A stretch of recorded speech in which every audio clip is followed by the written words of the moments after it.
There are some important things you need to do and know about before you make your next cosmetic appointment. Yeah, here to break down everything you need to get the best and safest results, beauty expert and clinical director at the Few Institute, Shay Moinadine. Thanks so much for coming back. Thanks so much for having me. I love being here. I love having you because also this is something that I really need to do because in my youth, I would Groupon things, and which isn't a bad thing, but I didn't have any knowledge. Yeah, I mean, I'm definitely not anti-Groupon. However, I think for your medical services, you don't want to go that route. You really want to seek out the best of the best, and usually the best of the best don't heavily discount their treatments. I mean, these are medical procedures, and they need to be treated as such. So that's not the best place to get your Botox. I've learned my lesson. I do remember when you used to do that. Things didn't go well. Let me just tell you, Shay's right. You still look great. So how do you find that perfect esthetician? How do you find a good place? Yeah, you know, I think doing a lot of research. I think research is good and bad. I think doing research in the right places, though, not on TikTok, maybe not so much on Instagram, but looking for board-certified plastic surgeons, dermatologists. I'm a nurse injector, so our board certification is CANS. So if you look for that acronym behind the name, that means that we've passed our boards to be aesthetic providers. So it's really important to seek out board-certified people in whatever you're doing. Yeah, because that was your first one. You say trust your expert, and it says, I love this. Don't bring your entourage. That's so good. Do not bring an entourage to your appointment because, first of all, it's distracting to us. And second of all, it takes away from your time. So when patients come in, I love meeting their family, their besties, their sisters, but when they say, hey, you know what, my sister has a question for you, then it turns into a consultation. You're actually taking away from your time with the provider. So don't bring an entourage. Either bring somebody for support that doesn't want to consult or just come solo. Well, plus, you don't need them weighing in on what you want to do to yourself. You're supposed to make your own decisions about this type of thing. Exactly. And then the patient gets a little distracted too, so it's just better to come solo. Yeah, the room is so small too. Why would you even want to be in there? That many people, right? Okay, so you have to fully disclose any health conditions. That's something you say. A lot of times, especially for filler patients, they'll come in and they'll kind of fib because we'll have patients that kind of hop around and they want more and more and more. It's really important to disclose all of your, especially cosmetic treatments, to your provider because, first of all, we're going to figure it out eventually. And second of all, it's important for your safety because, especially with treatments like filler, it can be unsafe if you're doing too much. You can compress your blood vessels, you can create some major issues, so be honest about your treatments. What about medical history? Oh, yeah. Very, very important too. Like even for like when we do lip filler, we wanna know, do you have a history of cold sores? So it's really important to be truthful, to be honest. There is something for everyone out there, even if you have some sort of medical complications, but it's really important to be honest with your healthcare provider. Okay, have realistic expectations. Yes. And that's a big one because I'm sure people want to look like the celebrity. They do, and you know what, I'll tell you, like I always tell patients, like, expect to look better, but not to look perfect because none of us look perfect. Even celebrities don't look perfect. They all have our own little flaws.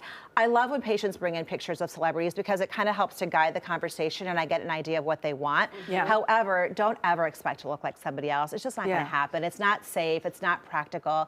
And, you know, it's better to just want to look like yourself, but maybe a little bit more refreshed. It's not mentally healthy to want to be somebody else. And that's a red flag for us as providers, that if someone comes in and they really are focused on looking like another specific person, I typically don't treat them.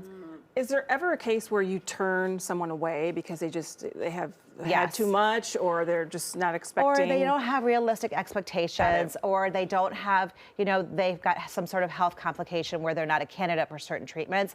But I would say like probably 30% of my day is saying no to patients. Wow, really? that's fascinating. Yeah. Okay, understand your non-surgical options. That's great because a lot of people think, oh, I can't do that, I can't afford that, it's off the table for me. There are so many non-surgical treatments available now. So I would say like something like a soft wave treatment, which is non-surgical ultrasound lifting. When you partner that with like an ablative laser, it can have really powerful results. So go to a practice that has a really good variety of aesthetic tools in their toolbox.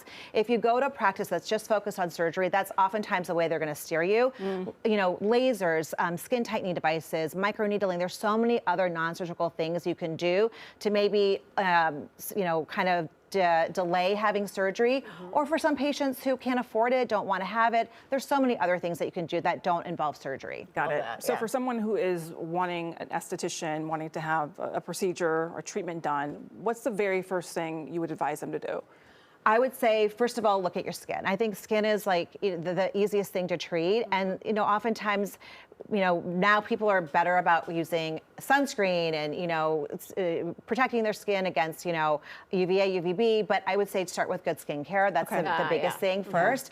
And then look at maybe minimally invasive to non-invasive treatments. I'm a huge fan of Botox, Dysport, all those neuromodulators, starting them early. I mean, we've talked about this in the past that people kind of criticize younger patients from doing these treatments. But actually, if you start it early, you're probably not going to get a lot of the damage that other people do. So when you say early, what age is 20s. that? Oh, really? 20s, yeah. Little small baby doses in the 20s. It really changes the way you age. So is that maintaining? Is it helping to maintain? It does, because if you start neuromodulators early, it honestly will probably affect that you never get wrinkles on your upper face. So, I mean, it really does prevent aging. Yeah. It's almost like your sunscreen. Okay, we're almost out of time, but really quickly, comply with your post-treatment instructions. Yes. Do not do a treatment I'm if you guilty of cannot that. follow the post-treatment instructions. I've had a patient come into my office say, she had this appointment scheduled for months, a laser treatment for her face, and she was like, oh, by the way, Shay, I'm going to the Bahamas next week. I'm like, we can't do it. Oh, no. So read the pre-post instructions. We send them to you for a reason. Make sure you can comply.